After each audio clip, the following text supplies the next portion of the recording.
Hi. Recap Hombre here. The film opens in Miami Beach as a man named Dan Forrester and a number of other soldiers fall from the sky amidst a devastated landscape. Dan lands in a pool alongside other people, who continue falling. The scene cuts 28 years earlier to December 2022. Dan is a biology teacher that lives with his wife Emmy and daughter Maury. At a Christmas party, Dan is waiting to hear back about a job at a research institute. He gets a phone call informing him that they have picked someone else for the position. As he goes back inside to watch the World Cup with his family, the arena suddenly has some kind of wormhole open up, with several soldiers from the future coming out before the confused viewers. A female soldier, Lieutenant Hart, announces to everyone that in 30 years' time from that moment, humanity will be wiped from the face of the earth due to an overwhelming alien invasion. The hope is to recruit anybody they can to jump to the future and prevent humanity's extinction.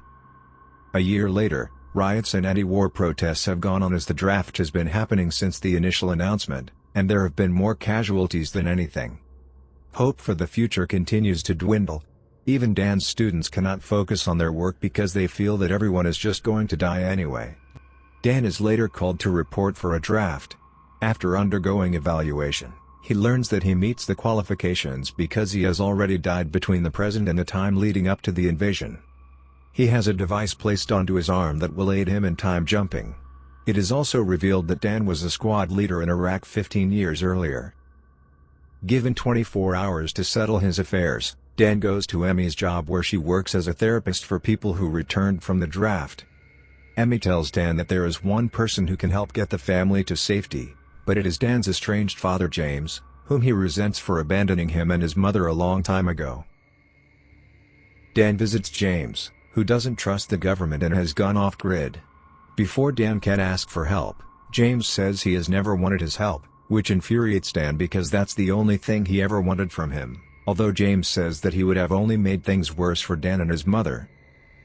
Dan returns home to Emmy and Maury, having to inform them that he has been drafted.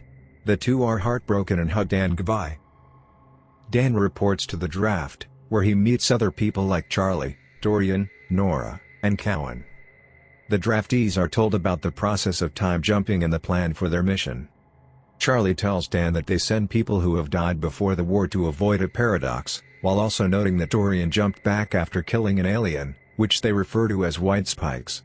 Without any time to prepare, the draftees are alerted to pass through the jump link into the future where they will end up on Miami Beach. Things go wrong because the draftees are dropped off way higher than the plan was, causing several to fall to their deaths while Dan and others land in the water.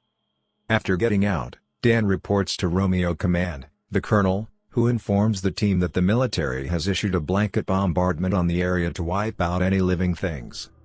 She tells the team to rescue lab personnel before the bombs are dropped. The team moves forward into the facility where they find the lab crew dead, but they recover their research. Soon, the team comes face to face with the white spikes, who are fast and deadly with whip-like tails. Dan and his crew manage to kill some white spikes as they run, but Cowan falls through a tunnel, and Dan attempts to help him.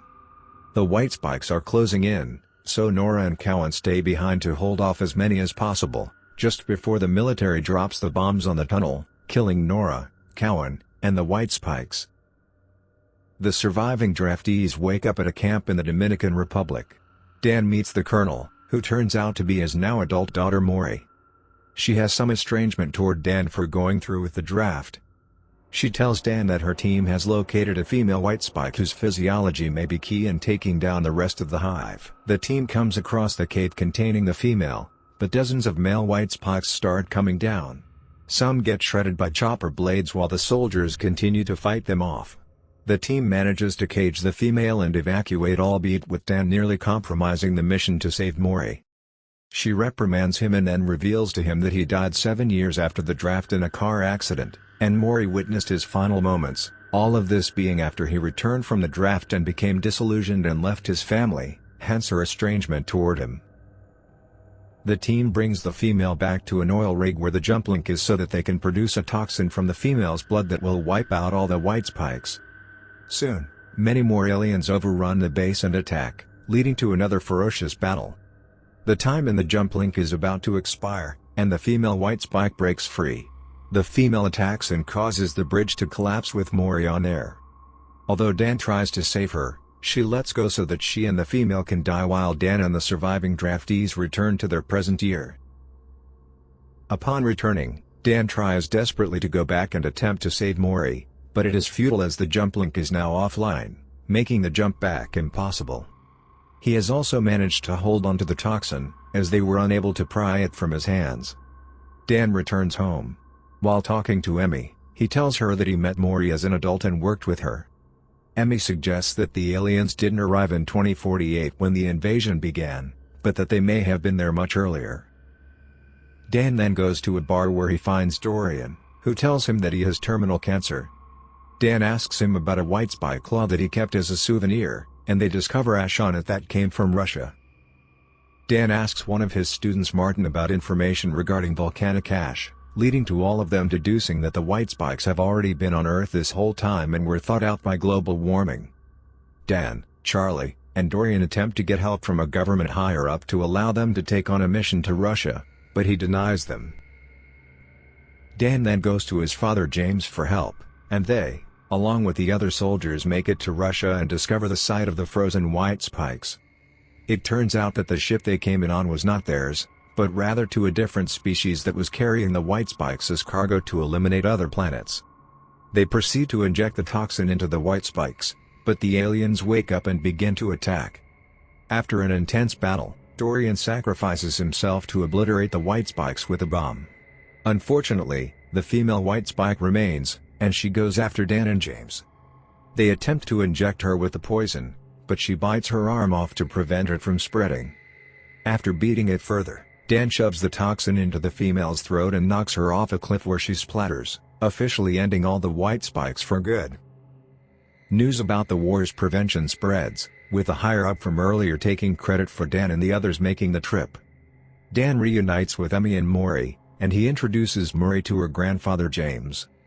That was all from the video. I hope you liked it. Subscribe for more content like this and hit the like button to help us out. Also leave a comment if you want us to recap your favorite video. Until next time, take care amigos.